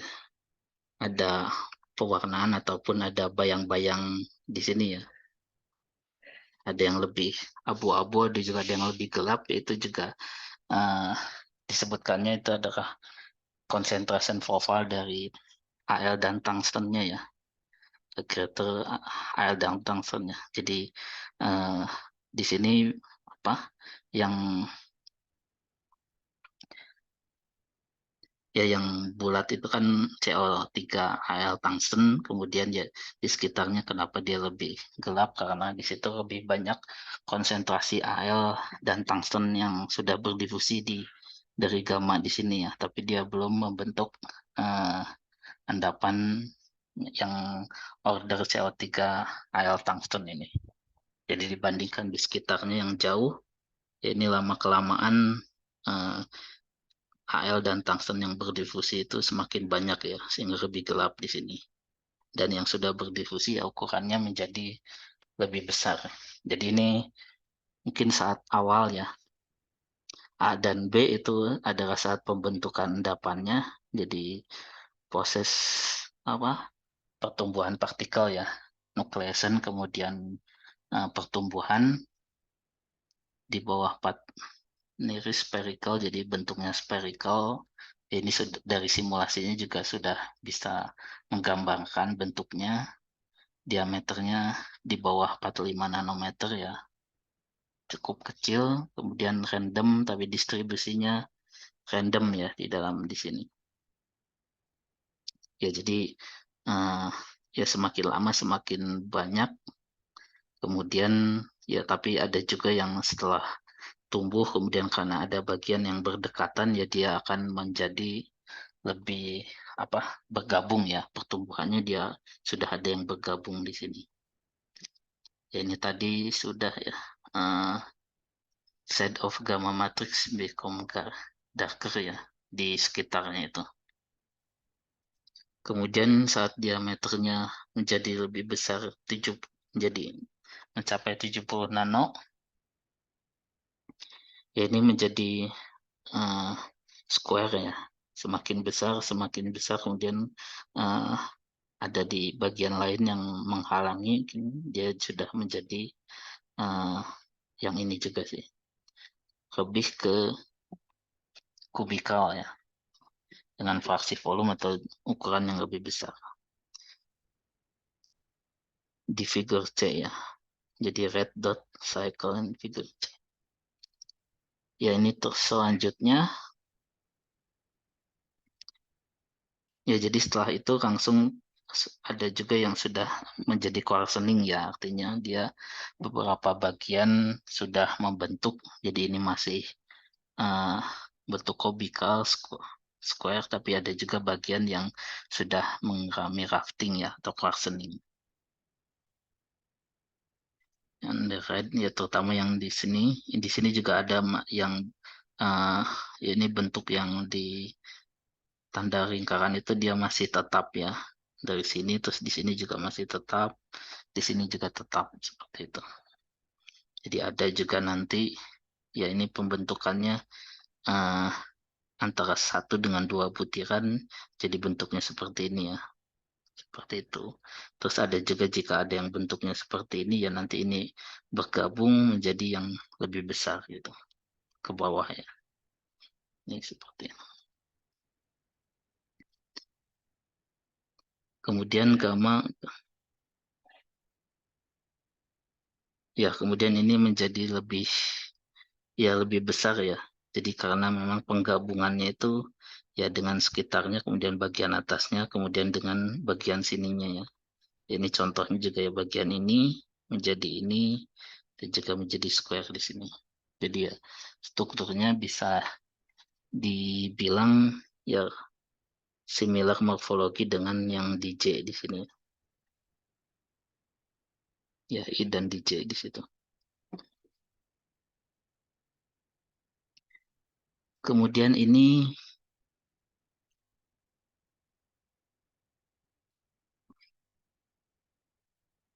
ya dengan yang sekitarnya ya, dengan pendapan yang ini dan juga yang berdekatannya terhadap waktu, itu adanya coalescence ya, evolution mode in rectangle. Kemudian ini osvallipening, artinya yang satu lebih besar, kemudian yang satu lebih menjadi semakin kecil ya. Ini penggabungan, jadi uh, presipitat ini dengan yang berdekatan ini nanti dia bergabung sehingga menjadi yang lebih besar dan bentuknya menjadi lebih kubikal ya. H dan L ya, lebih manjang ataupun lebih ke sana gitu. Kemudian satu lagi juga ada mekanisme yang lain, jadi ada juga yang ini semakin mengecil, yang ini yang membesar ya. Kalau tadi kan menjadi ke sana ya, lebih melebar. Nah, ini bentuknya seperti ini. Jadi ada dua tipe ya. Kalau dilihat dari sini juga ada beberapa yang bergabung, tapi ada juga yang dia sebenarnya dia uh, yang lebih kecil menjadi rarut, yang besarnya menjadi membesar. Jadi ada dua tipe, adanya penggabungan tadi, yang red tadi ya. Jadi yang ini penggabungan ya, yang tadi yang biru ini itu adalah uh, ini yang mengecil ya, karena kan di bagian sini asalnya ada, kemudian di sini jadi mengecil ya, seperti itu. Yaitu tadi yang warna merah, ya warna merah tadi ya, bergabung, ini di sini bergabung ya, ini mengecil ya, adanya coalescence. Ya ini juga berpengaruh juga dengan uh, energinya ya. Coalescence itu artinya menurunkan energi permukaannya ya menjadi L per H kuboid atau rektangular ya. Interfacial dan elastic energy, kemudian disappear ya, ini juga bisa. Jadi apa? Kalau dia memang masih apa terpisahkan oleh gamma matrix ya. Jadi ini masih terpisah, tidak bergabung ya. Yang bagian ini mengecil, yang ini membesar ya. Jadi ada difusi dari sini ke sini. Hmm, Setelah lagi apa ini? Ya ini sama seperti tadi ya, Oswald pening. Jadi partikel yang besar lama-kelamaan akan membesar, sedangkan yang kecil akan larut ya. Kemudian ini juga disebutkannya juga di nickel base superalloy juga sama ya. Mekanismenya ya bisa saja ada dua, walaupun ya hasilnya seperti terlihat bergabung ya, seperti itu. Kemudian kuboidal ya, jadi untuk oswald ripening biasanya nearly kuboidal seperti ini. Kalau ini rectangle ya, H dan L-nya itu biasanya ada satu yang lebih memanjang. Kemudian juga waktunya, kalau di sini sama ya, tapi kalau di sini disebutkan kalau untuk membentuk eh, pengkasarannya dengan oswald ripening itu membutuhkan waktu yang lebih lama ya dibandingkan penggabungan. Jadi yang penggabungan itu mekanismenya lebih cepat karena ya di sini membutuhkan difusi dari sini melewati di sana ya. Difusi dari yang ukuran kecil ke yang besar itu. Tapi kalau ini dia bergabung ya, seperti mendekat kemudian ya dia akan masuk ke sini atau bergabung yang bentuk yang sunannya memanjang ke arah penggabungannya. Ya, jadi artinya apa biasanya memang tahap awalnya itu dengan penggabungan, tapi jika sudah lama-kelamaan itu akan membentuk mekanisme oswald ripening ya. Jadi di sini juga awalnya adalah yang merah, coalescence, tapi yang lama-kelamaan itu yang banyaknya dengan oswald ripening tadi.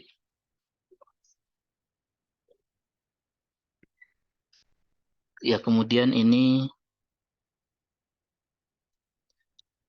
pengaruh dari forum fraksinya ya.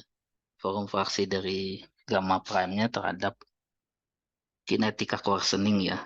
Ini ya ini terhadap waktu dan ini adalah ukurannya ya, rata-rata ukurannya. Ya, ini sama juga pangkat 3 kemudian terhadap T itu K-nya ya. Nah, ini ada A atau yang ini 38, 45, kemudian 52, 58, 62, 66 ya. Jadi secara umum memang eh, ya hanya ini saja yang beda, tapi semakin tinggi persen forumnya ya semakin banyak ya, ataupun ya semakin besar ukurannya, laju pengkasarannya itu akan semakin tinggi juga. Figur B ya ini apa dependent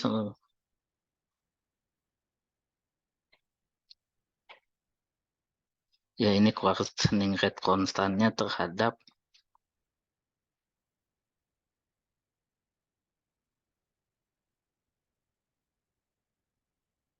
sebentar ya. Ini ini eksperimen ya. Ini sama juga. Ini berdasarkan persen dari volumenya ya. Persen volume dari gamma perangnya ya, ini juga sama. Ini apa? Di K-nya ya. Ini nilai coarsening rate constant itu berarti nilai K-nya tadi.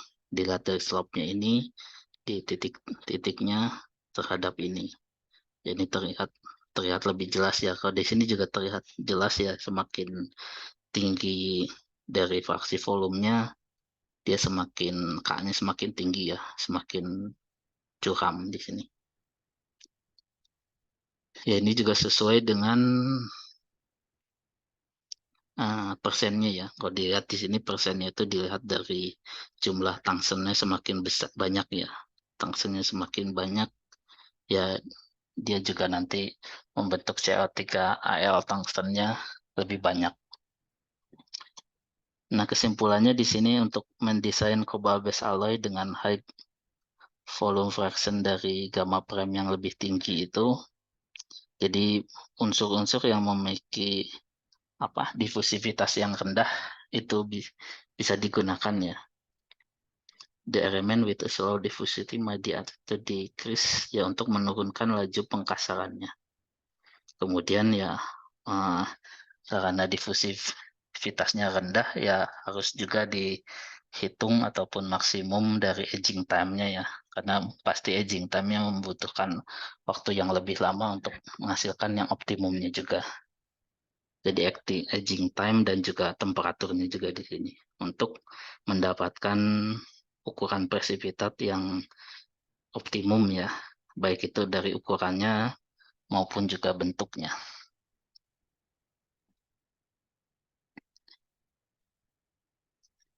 Ini tuh sebentar, ini pengaruh tungstennya mungkin ya.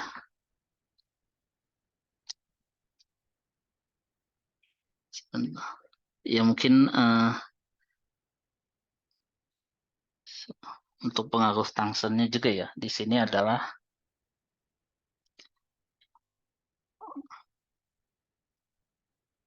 dihitungnya adalah ya tadi ya difusivitasnya, kemudian ya terutama adanya tungsten itu bagaimana ya.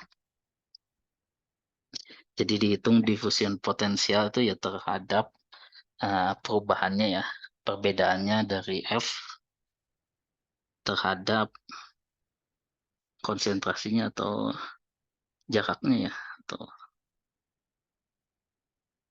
ya intinya dihitung nilai diffusion potensialnya dari tungsten di dua sistem dengan perbedaan volume fraksinnya 138 162%. Diffusion potensialnya ya ini ya, antara yang 38 yang merah kemudian dengan yang hitam 62 ya. Ya seperti itu. Jadi ya perubahan konsentrasi tungstennya ya. Jadi perubahan konsentrasi tungstennya saat dihitung di daerah di sini kita potong misalkan dari sini, ya di sini juga sama.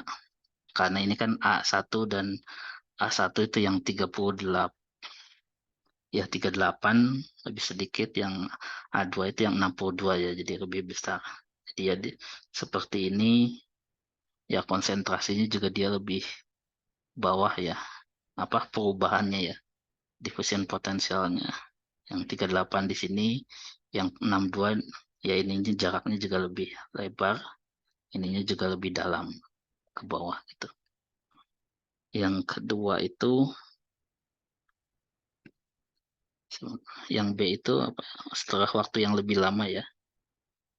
Yang A 150 second, kemudian yang B itu 750 detik ya. Ya jadi ini coarsening rate-nya itu juga dilihat dari difusivitas dari tungstennya ya. Di dalam gamma ya ini diffusion potensial di dalam gamma matrix itu lebih cepat, lebih tinggi ya perbedaan potensial difusinya dibandingkan dengan gamma prime. Jadi ya difusinya lebih cepat di gamma matriksnya. Jadi ya itu juga yang mengakibatkan nanti tungstennya itu akan berdifusi juga ya. Ini perubahan potensial difusinya. Tungsten akan berdifusi dari matriks ke presipitatnya. Nah, makanya tadi eh, yang berwarna graynya itu yang, nah ini yang lebih hitam ya, ada di sekitarnya karena dia sudah berdifusi ya, Al ataupun tungstennya. Kemudian ya nanti yang akan mengakibatkan eh, perubahan ukuran dari gamma di sini ya, dari gamma prime di sini. Dan juga ya ini menjadi konsentrasi atau nilai energinya ya, ini joule per meter kubiknya berubah juga. Ya mungkin yang pentingnya di sini adalah di A1, A2, kemudian B1, B2.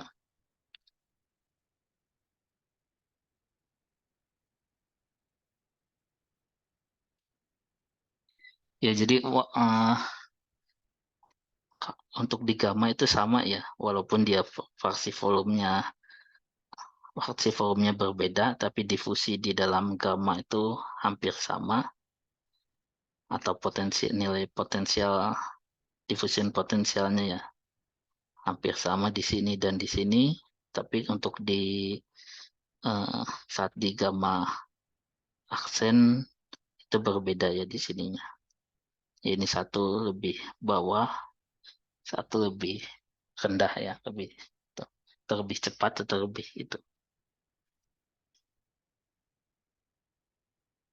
Ya itu hanya mungkin apa eh, penjelasan singkatnya ya, atau ya artinya di sini memang sepertinya ini sudah betul. Nilainya dari joule per meter kubik mungkin ya. Ya jadi lebih biru ya dibandingkan di sini. Ya nilainya minus 9 ya hampir di sini, tapi yang di sini lebih kecil nilainya. Atau lebih tinggi sebenarnya kalau dia uh, lebih atas ya, tidak terlalu negatif. Jadi semakin tinggi itu diffusion potensialnya juga semakin besar gitu. Semakin besar fraksi volumenya di sini. Ya mungkin saya kira seperti itu saja ya untuk uh, yang sekarang ini. Untuk minggu selanjutnya ya saya stop recordingnya.